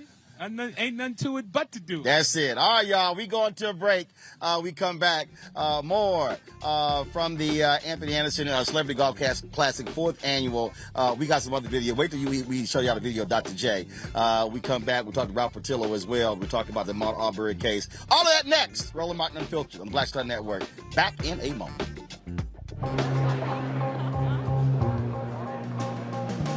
Are the stars out tonight?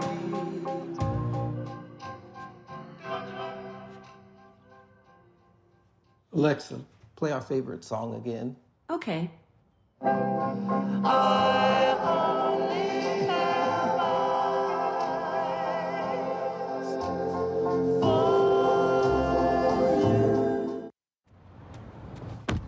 Oh, that spin class was brutal. Well, you can try using the Buick's massaging seat. Ooh, yeah, that's nice. Can I use Apple CarPlay to put some music on? Sure, it's wireless. Pick something we all like. Okay, hold on. What's your Buick's Wi-Fi password? Buick Envision 2021. Oh, you should pick something stronger. That's really predictable. That's a really tight spot. Don't worry, I used to hate parallel parking. Me too. Hey. Really outdid yourself. Yes, we did. The all-new Buick Envision, an SUV built around you. All of you. Once upon a time, there lived a princess with really long hair who was waiting for a prince to come save her. But really, who has time for that? Let's go. Feeling myself. I'm feeling She ordered herself a ladder with Prime one-day delivery, and she was out of there. I want some hood girls looking back at it and a good girl in my tax bracket. Now, her hairdressing empire is killing it. And the prince, well, who cares? Prime changed everything. Hey, I'm Donnie Simpson. What's up? I'm Lance Gross, and you're watching Roland Martin Unfiltered.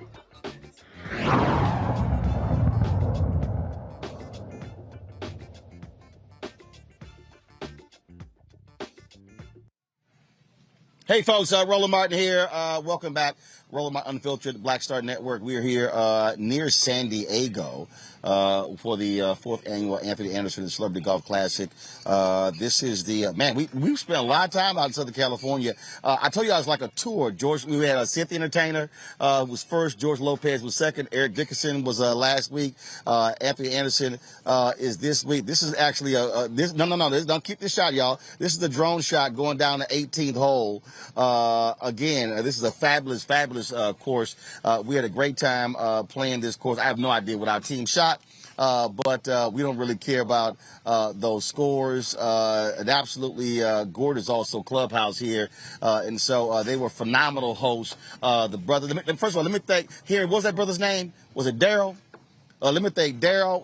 Daryl hooked us up, made sure we had power, and so some of the other folks here. And so we always got to give a shout out to the folks who do us right. They actually made sure we actually, again, were able to hook up, give our lights, cameras, everything like that. For the show. All right, folks. Let's talk about the news in Georgia. Day 2 of the trial of the 3 white men who killed Ahmaud Arbery. The continuation of this trial. Robert Patillo joins us right now, of course, with the Rainbow Push Coalition, Peach Street Project, also the attorney there as well. Robert, this is the thing here. The attorneys for these 3 white men, they know what the hell happened. They know they chased his brother down. They want to demean his character. They want to tear him apart left and right. We know that's exactly what they want to do. So what happened today in the courtroom? What we saw today, and thanks so much for having me on, Roland. Barbara Arnwine from the Transformative Justice Coalition has been providing for outstanding leadership for the social justice community down here in Glenn County, Georgia. What we saw today was the beginning of the prosecution's case in chief, where they presented evidence and testimony from the first officers who responded to the scene of the shooting. They had one of the officers recount what he recorded on his body cam, as opposed to simply showing the body cam footage to the jury. They also presented the murder weapon to the jury and explained that the shotgun was covered in Ahmaud Arbery's blood even until this day, because that evidence has been stored since the time of that shooting. Additionally, they interviewed the other first responders who did respond, including very graphic photographic evidence which was presented to the jury in order to establish their case in chief that this was indeed an intentional killing by the McMichaels and also their accomplice was Mr. Bryant. So what we're going to see is probably the prosecution wrap up their case in chief tomorrow because they have a very simple and direct case. They're going to be relying primarily on the video evidence and the statements by officers, and then turn it over to the defense for their case in chief thereafter. And I think the judge has articulated they do plan on having this wrapped up by Thanksgiving. So we may indeed have the secession of the defense case by the beginning of next week and then into deliberations. Do you believe that the prosecution is going to be as methodical in this case as we saw in the trial of Derek Chauvin, who killed George Floyd? Not at all, and I think that's one of the concerns that many of us have who are down here in Glenn County, Georgia, addressing this case. Going back to even the jury selection in this matter, we ended up with a jury that had people are fixated on the 11 white women and one African American being on the jury panel. But the bigger issue to me, having tried cases, is the fact that one of the McMichaels is a retired law enforcement officer, and two of the people on the jury are retired law enforcement officers. You also have a retired military officer on that jury. You have a 911 operator who's on that jury. So you have people who have direct conflicts with rendering a fair judgment and fair verdict in the case. Often cases are won and lost in the jury selection phase. So I think that's would be very concerning to people. Even the judge in the case during jury selection articulated that he believed that there was a racial issue with regards to these impaneling of this jury. However, because the state did not file what's called a McCullough motion, which would challenge the peremptory strikes issued by the defense, there's nothing the judge could really do to re-impanel a jury. Additionally, during the voir dire process, we did see very racially inflammatory questioning by the defense counsel that was never objected to by the prosecution, that was not brought up in a motion that could have removed some of these people from the jury. Questions such as, are you familiar with Black Lives Matter? Have you seen the Ahmaud Arbery mural in Glenn County? Have you participated in any of the Black Lives Matter marches of social justice? Those sorts of things. Things that are very clearly meant to weed out many of the African Americans who were attempted to be on the jury and that were not objected to by the prosecution. At the end of the day, this prosecutor, Lisa, I think, Dunawinski, something along those lines, she was appointed by Chris Carr, the Republican Attorney General for Georgia. Initially, he appointed Johnette Holmes, the African-American district attorney from Cobb County. Once she did not win re-election, it was turned over to the rest of the prosecution team. So you no longer have kind of that safeguard of having an African-American prosecutor working on the case. And I do think there are going to be serious questions as to the zealous nature of the prosecution as opposed to what we've seen in other cases around the country. All right, Rob Patillo, we certainly appreciate it. Thanks for bringing us up to date on the trial there in Georgia. Thanks a lot. Thank you. All right, folks, got to go to a break. We come back, our Black and Missing update. In addition, we'll also share more from here from the Anthony Anderson Celebrity Golf Classic, the 4th annual here in San Diego. We'll be back in a moment.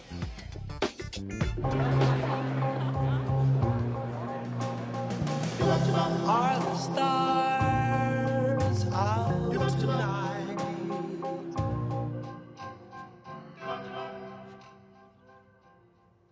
Alexa, play our favorite song again.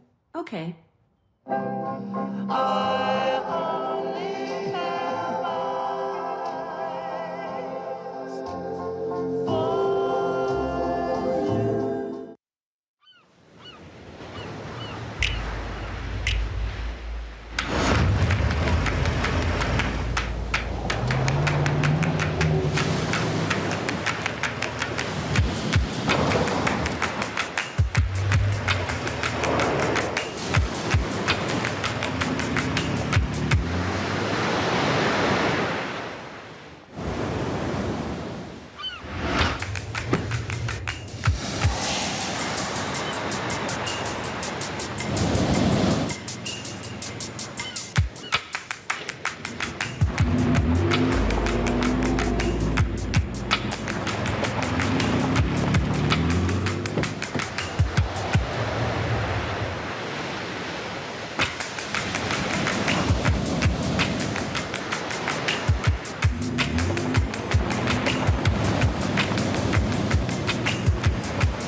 Maureen is saving big holiday shopping at Amazon. So now she's free to become Maureen the Merrier. Food is her love language. And she really loves her grandson. Like, really loves. Hi, I'm Vivian Green. Hey everybody, this is your man Fred Hammond, and you're watching Roland Martin, my man, Unfiltered.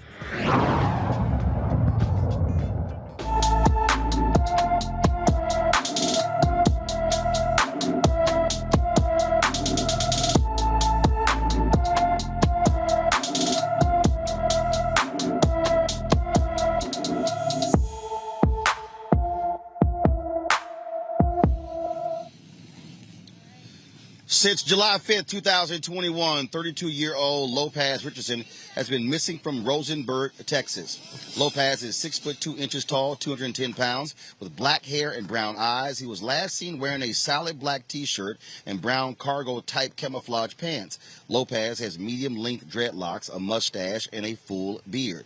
He has an Emmett Till tattoo on his right hand, a flame tattoo on his right leg, and the words "Dear Life" tattooed on his eyelids. Lopez's white 2014 Dodge Ram pickup truck was found abandoned near the Oklahoma-Texas border in late July. If you have seen Lopez Richardson since his disappearance, know of his current whereabouts, or have any information whatsoever concerning his disappearance, please call the Rosenberg Police Department at 832-595-3700, 832-595-3700. Folks, let's not go to Missouri, where Kevin Strickland took the stand today, testified that he had no part in the 1978 murder. Now, he has been in jail for 43 years. And what's interesting about this is that the investigation by the office of the prosecutor, Jackson County Prosecutor Gene Peters Baker, Gene has said that Kevin Strickland should be freed from prison. Two other men admitted to the killings and said Strickland was not there at the time. There's also a key eyewitness who recanted her original test statement and said Strickland was not the shooter. Now, no word on whether when the judge is going to make the decision. Here's what is interesting here, Lee, and that is the Missouri Attorney General, Eric Schmidt, his office keeps arguing that Strickland's conviction should be upheld. And there was a new law that was passed in Missouri that allowed for prosecutors to make direct appeals for people who have been wrongfully convicted. And this is one of the things that is so troubling. Here you have the prosecutor's office, the one that was responsible for the prosecution, saying the man should be free from prison, but you got the Republican Attorney General who is saying, nope, upheld, upheld. I mean, this is the sort of nonsense that we're seeing, and this brother has been in prison for 43 years.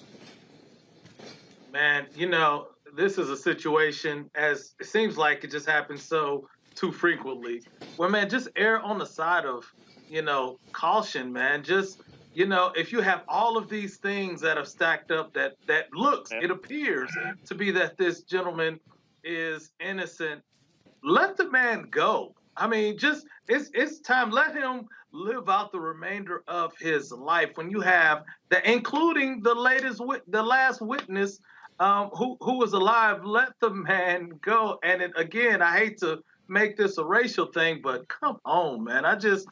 We see this too often with brown and black people of color who have been incarcerated and without just due. And we find after 30, 40, 50 years that they're innocent. Man, it's just time to let this brother go.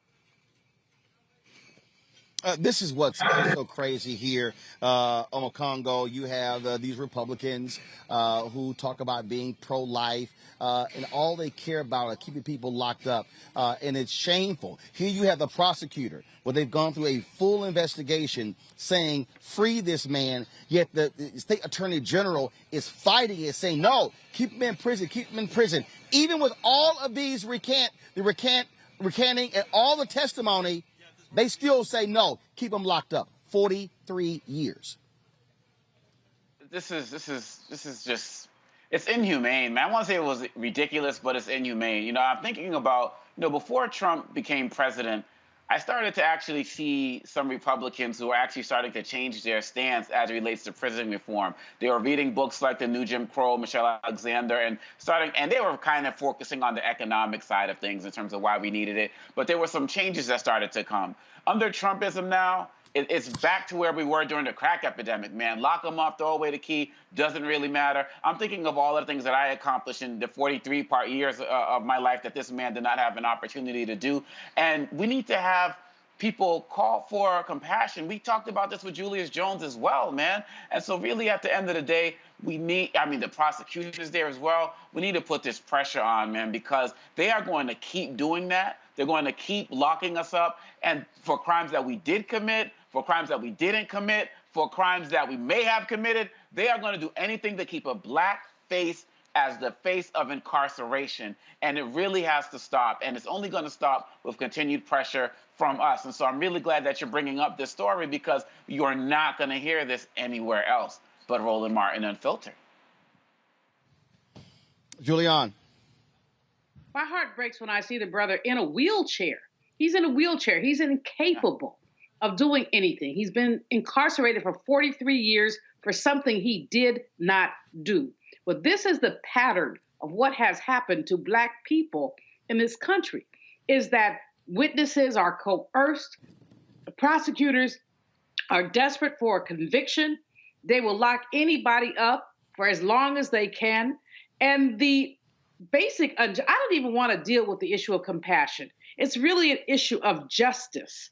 This man not only needs to be released, he needs to be released with a big old paycheck so that he can live the rest of his life in some comfort that he's been denied for the past 43 years. This is repugnant, it is ridiculous, but it is really so-called justice, which is just us in white America. And we'd have to, Obakongo is right at a level, we have to go back and look at the ways that we have been criminalized. So you see a Black man, he's a criminal immediately, can be locked up immediately. You've got the recanting, you've got all of this, but you've got a greedy prosecutor who really believes that this man should not have justice. It's wrong. Roland, thank you for lifting it up. But let's just say, just like we lift this one up, Kevin Strickland is one of thousands of Black men and women who have been unjustly incarcerated. All right, folks, got to go to a break. First of all, let me just do this here. I'm going to thank the panel, Lee, Omakongo, and Julian. Thank you for joining me. We're a little bit later today. We're on the West Coast. Normally we're 6 to 8 p.m. Eastern, but 8 p.m. Eastern to 10 because we're out here on the West Coast. And so we surely thank you, three of you, for joining us on the panel today. When we come back, Ken Griffey Jr., Sterling Sharp. You know, we always ribbing each other. We'll show you some of the stuff that we took place a little bit earlier today at the 4th Annual Anthony Anderson Celebrity Golf Classic. Back on Roland Martin Unfiltered on the Black Star Network in a moment. Oh, that spin class was brutal. Well, you can try using the Buick's massaging seat. Oh, yeah, that's nice. Can I use Apple CarPlay to put some music on? Sure, it's wireless. Pick something we all like. Okay, hold on. What's your Buick's Wi-Fi password? Buick Envision 2021. Oh, you should pick something stronger. That's really predictable. That's a really tight spot. Don't worry, I used to hate parallel parking. Me too. Hey. Really outdid yourself. Yes, we did. The all-new Buick Envision, an SUV built around you, all of you. Betty is saving big holiday shopping at Amazon. So now, she's free to become Bear Hug Betty. Settle in, kids. You'll be there a while. Ooh, where you going? Hi, I'm El DeBarge. Hey, yo, Peace World. What's going on? It's the Love King of R&B, Raheem Devon, and you're watching Roland Martin Unfiltered.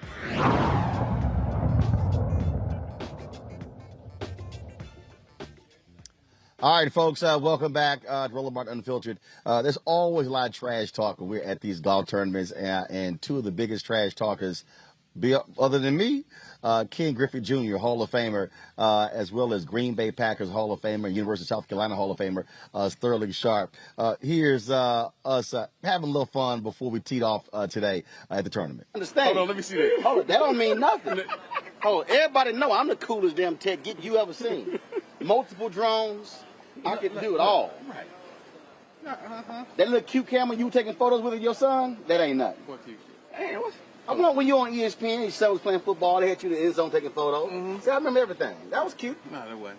That was cute. Look. See, he don't know. He don't know. See, just because you got a drone, I got a No, drone. no. I don't have just a drone. No, I got the drone. No, I have multiple drones. No, see, I don't want to. We got multiple gear. No, because see, here's the deal. They gonna be shooting with a drone. I got the men with me, plus all the other tech. Hey, we need a Come versus on the drone. We need a versus. No. I'm telling you, I'm the coolest tech guy. That's right. If they say cool tech guy, it's me. I didn't see that when I looked in the dictionary and the cool tech. Oh, I guarantee you, it's like Roland. Ain't nobody else. No, I didn't see that. See that? See? He's a Hall of Famer in baseball. I'm a Hall of Famer in media. Oh, bro. No, actually, I am. In tech. Actually, I get sworn in December. I get inducted in December. Hold on. Well, congratulations. Appreciate it. Thank you very much. Now, I don't want to see the Michael Jackson speech. Oh, no. Because, see, first of all, they only limit us to 2 minutes. It's okay. I'm going to throw my own Hall of Fame party. Okay, T.O. I'm going to throw my own Hall of Fame party. You know, they were like, oh, well, you know, it's going to be virtual. So you got 2 minutes. I was like, you 2 minutes? Yeah. Okay, I said, no, for everybody. Look, the mayor of Houston already said we're going to do a city celebration for you. I was like, that's what I'm talking about. That's what I'm talking about. Hey, man, this ass kicking chickens come another Hall of somebody Famer out. It just shows you how bad Florida really is. Another Hall of Famer. Hey, man, yeah, good, yeah. Just shows you how bad they are. Another Hall of Famer. We leaped on.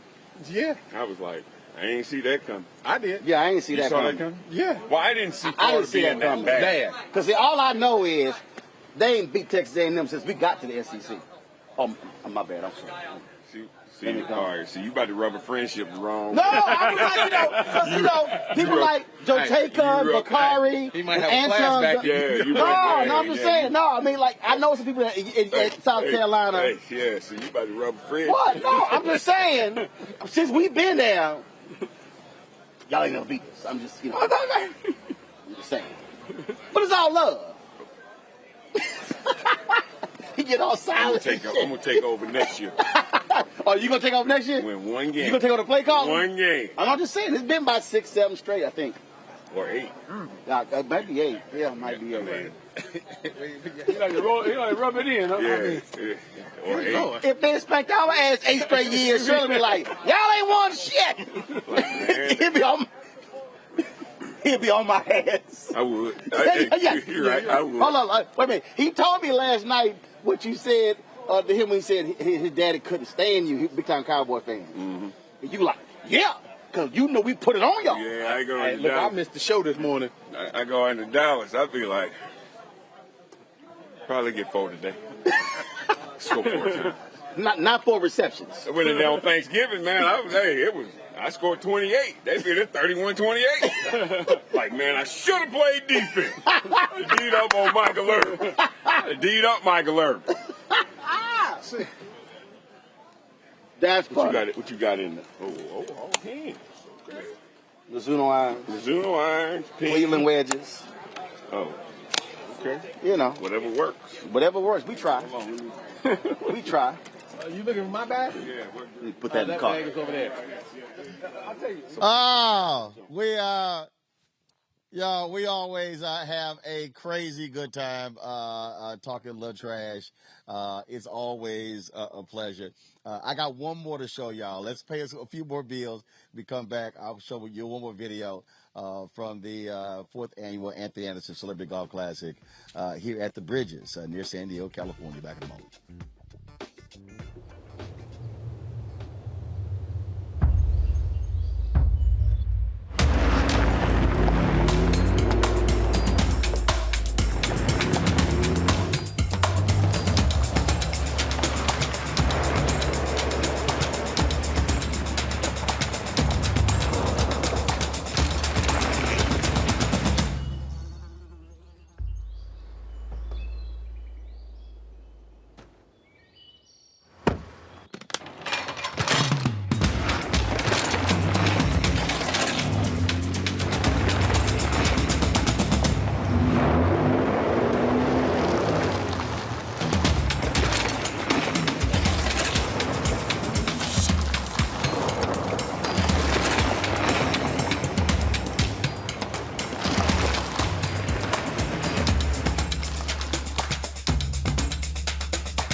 to be smart. Roland Martin's doing this every day. No punching! Thank you, Roland Martin, for always giving voice to the issues. Look for Roland Martin in the whirlwind, to quote Marcus Garvey again. The video looks phenomenal, so I'm really excited to see it on my big screen. Support this man, Black Media. He makes sure that our stories are told. See, this difference between Black Star Network and Black-owned media and something like CNN. I got to defer to the brilliance of Dr. Carr and to the brilliance of the Black Star Network. I am rolling with Roland all the way. Honored to be on a show that you own. A black man owns the show. Folks, Black Star Network is here. I'm real revolutionary right now. Roland was amazing on there. Stay black. I love y'all. I can't commend you enough about this platform that you've created for us to be able to share who we are, what we're doing in the world, and the impact that we're having. Let's be smart. Bring your eyeballs home. You can't be Black-owned media and be scared. You dig?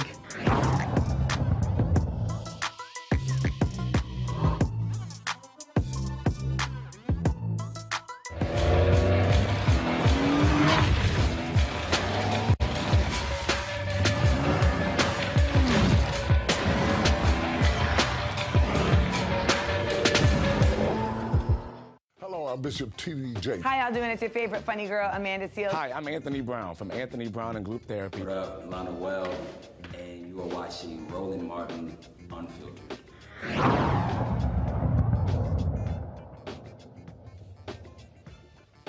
All right, folks, certainly glad to have all of you here again joining us. It's been this West Coast swing of ours. Like I say, this is the fourth time we've been here in the last couple of months. Has been absolutely great. As you see with this photo right here, we always take a photo, all different celebrities who were here. Flex Alexander, you see a lot of the greats. Guys, pull the audio up, please. You see Chris Spencer, my goodness, Vince Coleman. Yeah, y'all. Yeah, there you go. There's a lot of trash talking when we do this. We do the celebrity photo. Check this out. Hey, lights. Hey, excuse me. There's a whole bunch of lights. If you really want a good picture, make sure you get there. Yeah, I can't see it. This motherfucker. See Mike Phillips there, Willie Galt, Dr. J, CC Sabathia.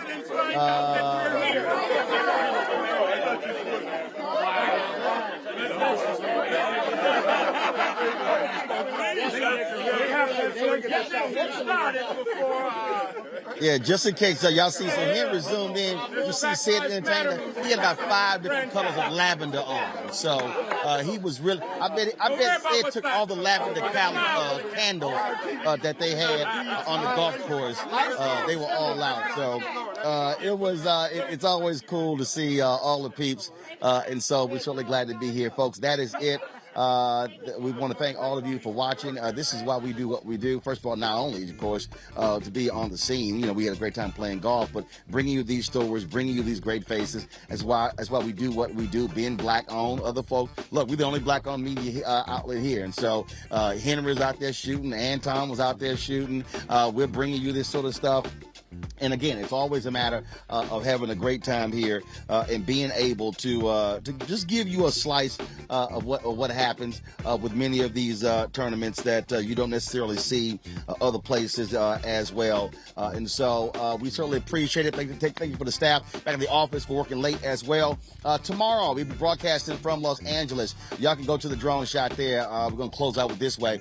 We're going to be in L.A. We're shooting episodes of Roland with Roland, a new show, one-on-one show that I'm going to be having on the Black Star Network. And so looking forward to that. And so we're going to be here in L.A. all week. And so we hope you guys can join us right here in Roland Martin Unfiltered. Don't forget to download the app, Black Star Network app, all various platforms. We appreciate that. Also, Bring the Funk Fan Club, Cash App, $RM Unfiltered, Venmo is y'all. No, stick with the drone, y'all. We good. I can go ahead and just repeat it. Cash App, $RM Unfiltered, PayPal, R Martin Unfiltered, Venmo is RM Unfiltered, Zelle is Roland at RolandSMartin.com. That's it for us, folks. Y'all take care. I will see you tomorrow from Southern California. Holla!